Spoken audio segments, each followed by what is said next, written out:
Welcome to the Greens, where dandelions can get a bachelor's degree. I'm Rob Peters, and today is the greenest holiday of the entire year, St. Patrick's Day.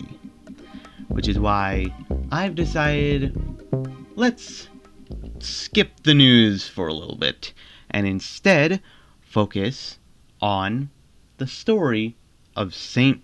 Patrick's Day. Because St. Patrick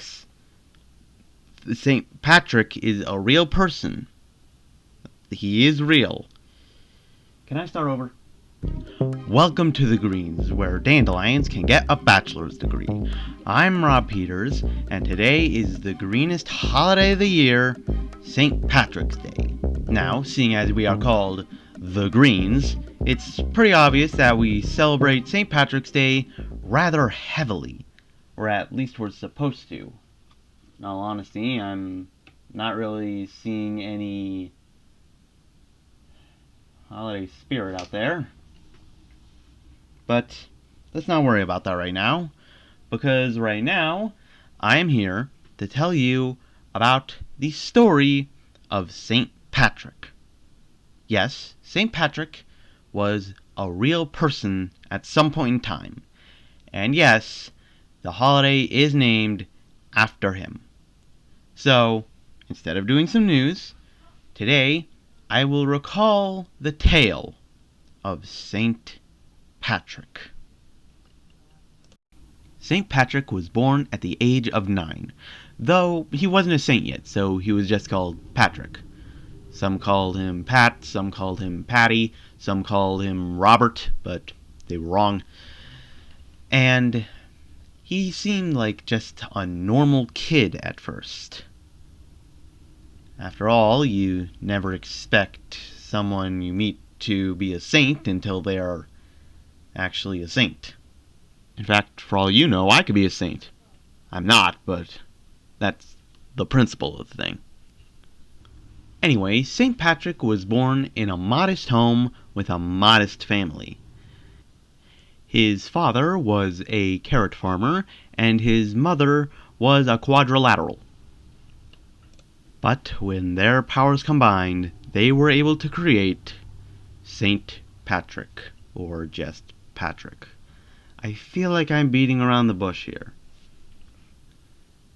Just Patrick lived a rather normal life. He went to school, he graduated from college, he managed to defeat the dragon, simple things like that. We've all been there.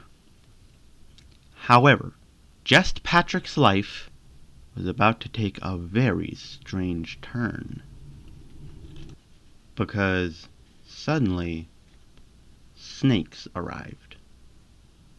The snakes promised Just Patrick wealth, fame, and even the ability to become a saint.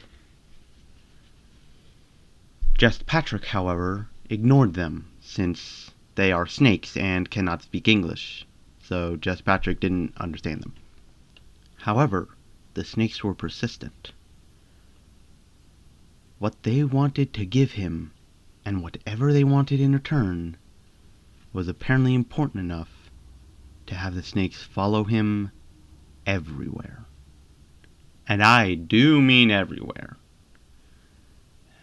All sorts of places. They went to mountains. They went to Pizza Hut. Anyway, enough about the snakes. The snakes actually aren't important to the story at all. I don't even know why I brought them up. Eventually, Just Patrick decided to bring the snakes to a place that they wouldn't be able to escape from. The mystical island that keeps snakes there forever. It's not a very unique name. And so, Just Patrick boarded the very first ship to the island that keeps snakes there forever. And when he reached that island, let's just say he saw a lot of snakes. He brought the snakes to the island and left them there And that's why the snakes weren't important to the story at all, because we will not see any more snakes. There will be no more snakes in this story.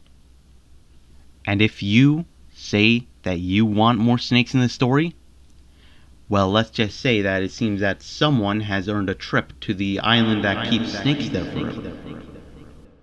And so, returning from his trip, Just Patrick was finally given the title of saint, because he looked like a Saint Bernard.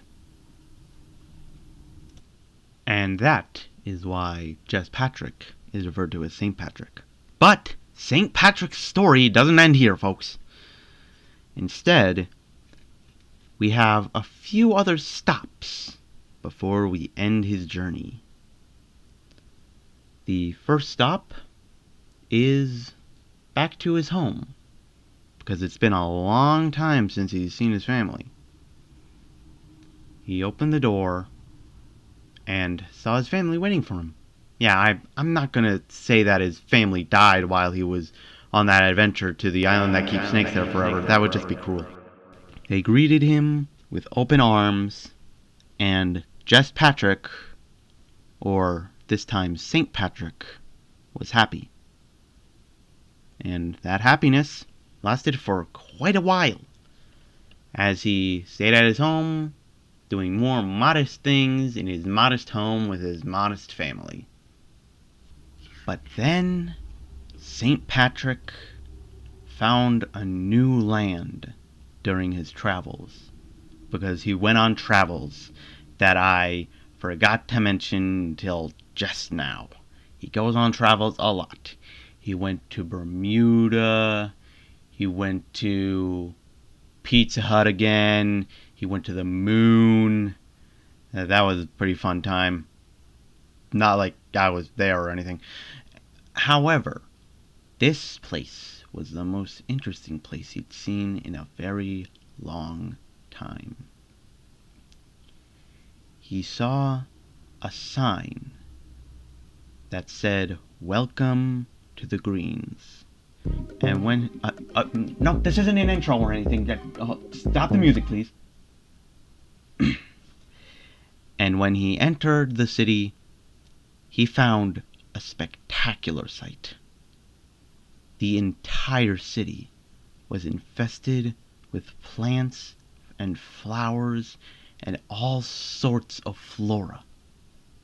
It was beautiful. And he knew, once he found that place, that this was where he had to stay. And so, he did. He stayed for a very, very long time in the Greens. So long, in fact, that he ended up becoming green himself. He had green skin, green hair, green eyes. Well, his eyes were naturally green, but that's beside the point. He even wore green clothes. Everything about him was green.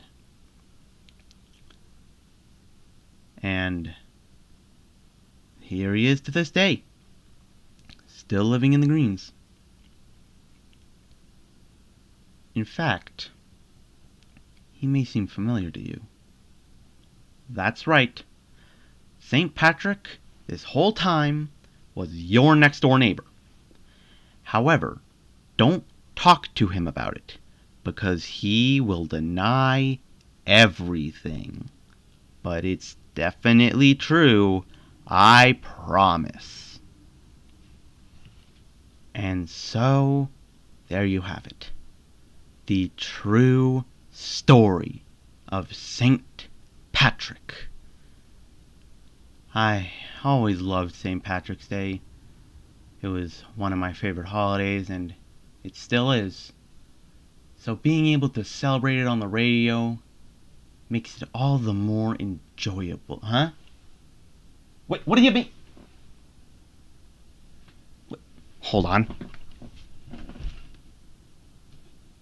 Oh. Oh. So... Cool. quick mistake, folks. As it turns out, St. Patrick's Day was 2 days ago, and I had no idea.